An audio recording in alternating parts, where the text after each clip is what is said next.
Hey mister नुमालिम here. क्या आयशा वाकई बासित को धोखा देने वाली है, करने वाली है उसको चीट? क्या बासित का शक सही है कि उसका दोस्त फाद उसकी बेगम के साथ कोई चक्कर चला रहा है? काफ़ी इंटरेस्टिंग एनालिसिस है इसके ऊपर। मैं आपको रीज़न बताऊंगा कि इन लोगों की मिसअंडरस्टैंडिंग क्यों क्रिएट हो रही है। नेक्स्ट एपिसोड में कौन से इंटरेस्टिंग सीन्स देखने को मिलेंगे, लेटेस्ट एपिसोड के कौन से सीन बहुत ही ज़्यादा सुपर्ब थे और कौन से बहुत बोरिंग, या ऐसे में वो सीन जो कोई लॉजिक क्रिएट नहीं करते। इन सभी क्वेश्चंस के आंसर मैं आज के इस वीडियो में करने वाला हूँ। फिर जो नए लोग आए मेरे चैनल पर जल्दी से दबा दें सब्सक्राइब का बटन, पुराना जैसे कहते हैं इंस्टाग्राम फॉलो या @नुमालिम, क्योंकि आपके सभी क्वेश्चंस के आंसर मैं वहां पर करने वाला हूँ। वीडियो का जैसे लगता है हम स्टार्ट कर सकेंगे इस वीडियो पर रिव्यू, तो चले आगे बढ़ते हैं।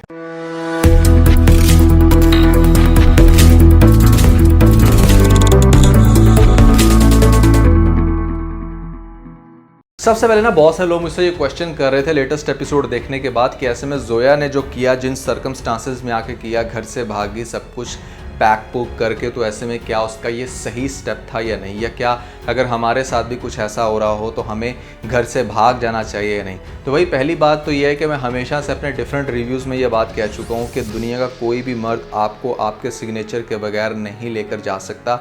पेरेंट्स चाहे लाख आपको प्रेशराइज करें, लेकिन अगर आपका जवाब सिर्फ इनकार होगा तो वो आपके साथ कभी भी ज़बरदस्ती नहीं कर सकते। वो आपको कितना को मार लेंगे या कितना को आप पे शाउट कर लेंगे, वो आपको धक्के मार के इस वजह से घर से बाहर नहीं निकालने वाले कि आप उनकी बात नहीं मान रहे। So it's always wise not to do such things जैसे जोया कर रही है कि मतलब घर से सब कुछ पैक पुक करके भाग जाना। ये बहुत बड़ी अजियत होती है कि आप अपने घर से सब कुछ पैक करके और भाग जाओ। यहाँ पर पेरेंट्स को इतनी बड़ी अजियत दो कि यहाँ पर वो बेचारे सारी ज़िंदगी फिर तड़पते रहें। देखो, एक लड़की के केस में सबसे ज़्यादा पेरेंट्स ने कहाँ पे इन्वेस्ट किया होता है? उसकी इज्जत के ऊपर। यहाँ पर उसको अगर पाल पोस के इतना बड़ा किया है तो यस, बहुत सारे पेरेंट्स इस चीज़ का राइट रखने की कोशिश करते हैं कि हम ऐसे में अपने बच्चों की शादी खुद करवाएं। लेकिन अगर आपको इनकारी है, आपका नहीं दिल है, तो स्ट्रेट अवे इनकार करो और बार बार इनकार करो। घर से भागना कोई सोल्यूशन नहीं है, और ऐसी कंडीशन में तो बिल्कुल भी नहीं कि जहाँ पर आपके पेरेंट्स जो है ना वो बिल्कुल पीछे से तबाह होकर रह जाएं। तो मैं इस चीज़ को कभी भी इंडोर्स नहीं करूँगा और ये बिल्कुल सजेशन नहीं दूंगा आप लोगों को कि आपको घर से भाग जाना है। अगर आपकी पेरेंट्स कहीं पर ज़बरदस्ती शादी करवाने की कोशिश कर रहे हैं, सिंपल इनकार करें, बार बार इनकार करें। इस ड्रामे में भी आपने देखा कि यहाँ पर जोया की माँ ये कहती है कि भाई कोई जाए तो सही, उसके पास देखे तो सही उसके दिमाग में क्या चल रहा है। दैट मीन्स कि उसने अपने पेरेंट्स को कंफ्यूज रखा हुआ था, घर वालों को बड़ा कंफ्यूज रखा हुआ था। एक तरफ से वो बड़ी खुश हो रही है कपड़े ज्वेलरी को देख के, तो वहाँ पर माँ तो यही समझेगी ना कि हाँ ये शादी के लिए एग्री है।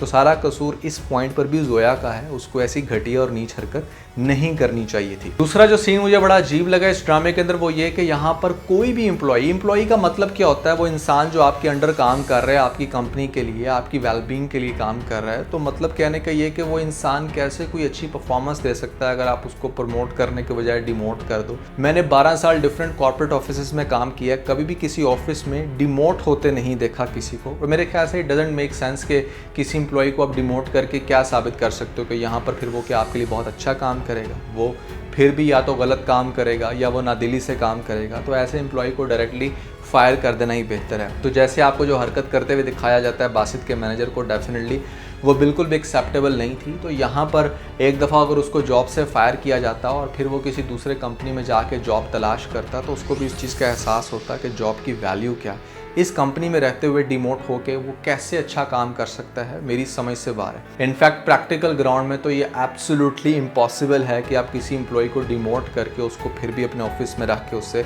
बेहतर काम ले सको। क्या आप लोग इससे एग्री करते हुए डिसएग्री ज़रूर बताइएगा नीचे में जो कमेंट सेक्शन में। सो हम डिस्कस कर लेते हैं यहाँ पर कि आयशा वाकई बासित को धोखा देने वाली है, करेगी वो चीट, वो भी उसी के दोस्त के साथ। तो क्या बनेगा सिनेरियो एग्जैक्टली? जैसे कि मैंने आपको बताया कि अब नेक्स्ट एपिसोड में आपको जोया के जब भागने वाला सीन दिखाया जाएगा, वो भागकर शादी भी कर लेगी। माँ पीछे से बड़ी अपसेट होगी क्योंकि जोया के जो ससुराल वाले हैं वो घर आएंगे, उन्होंने तो अपनी तरफ से लाखों का सामान भेज दिया, तो वो तो अब यही एक्सपेक्ट करेंगे ना कि ये लोग हमें अपनी बेटी देने वाले हैं। अब एक तो वो लाखों का सामान लेके भागी, ऊपर से वो खुद भी अवेलेबल नहीं है, तो एक किस्म का अच्छा खासा प्रेशर बन जाएगा जोया की माँ के ऊपर। वो क्या जवाब दे उन लोगों को जिसको हाँ भरी थी और मोहल्ले वालों को क्या कहे? तो ये एक बड़ी क्रिटिकल कंडीशन है। ऐसी कंडीशन में डेफिनेटली जोया की माँ ने किससे हेल्प लेनी है? अपनी उस बेटी से जो फ़िलहाल थोड़ी स्ट्रॉन्ग है, और वो ऐसे में आयशा को सारा सिनेरियो बताएगी। तो आयशा काफ़ी अपसेट होगी।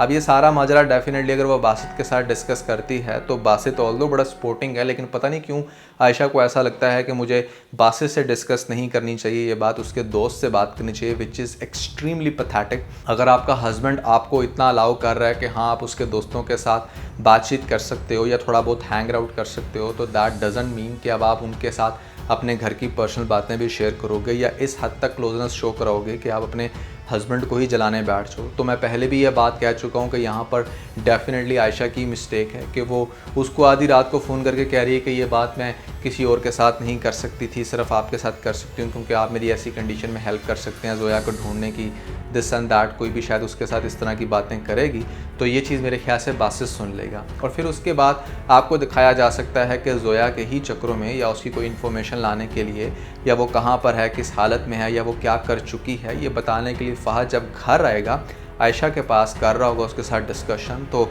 अचानक से आपको दिखाया जा सकता है कि बासित को शायद ऐसा लगे कि मेरी बेगम जो है वो मेरे दोस्त के क्लोज़ हो रही क्योंकि मेरा दोस्त लविंग है, तो ऐसे में मुझे भी थोड़ा लविंग होना चाहिए।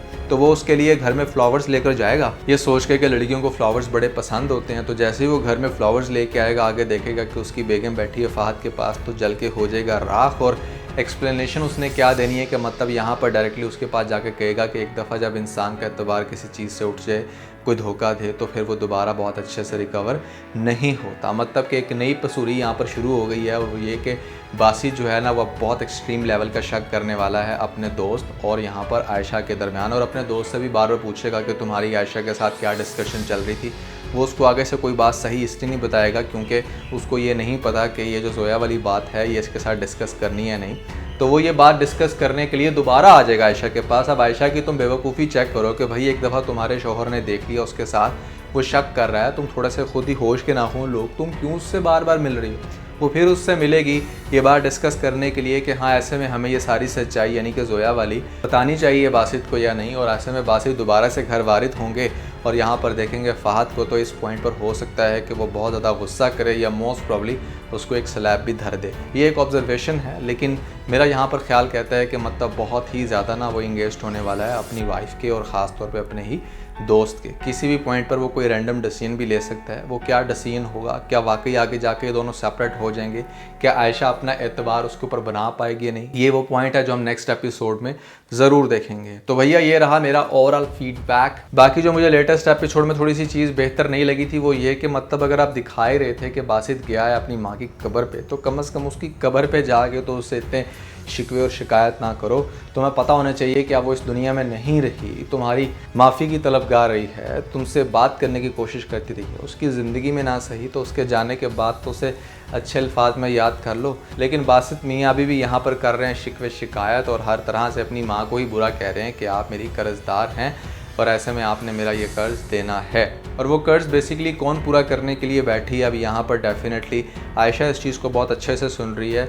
और बासित की माँ ने यहाँ पर आयशा को ये कहा था कि तुमने मेरे बेटे का हमेशा ख्याल रखना है, मैंने उसके साथ बहुत बुरा किया, तुम ही उसके दिल से ये नफ़रत निकाल सकती हो। तो कहीं ना कहीं वो उसकी माँ का दिया हुआ प्रॉमिस और अपनी माँ की दी हुई बहुत ज़्यादा सजेशंस कि ऐसे में बासित को नहीं छोड़ना चाहिए, ये दो चीज़ें आयशा को बासित के साथ मिलाती हैं। अदरवाइज़ आयशा की तो जैसे खुद से कोई फीलिंग्स बासित के लिए हैं ही नहीं, मुझे ऐसा लगता है। क्योंकि लेटेस्ट एपिसोड में भी अगर आप थोड़ा सा गौर करें तो वो बिल्कुल भी कोऑपरेटिव नहीं है, लविंग नहीं है जैसा उसको होना चाहिए। कि मतलब अगर तुम अपने हस्बैंड के लिए चाय लेकर आ ही रही हो तो तुम्हें क्या तकलीफ़ है उसके साथ बैठकर चाय पीने में, उसको ये क्यों कहना पड़ा कि तुम आकर मेरे साथ क्यों नहीं चाय पी सकती।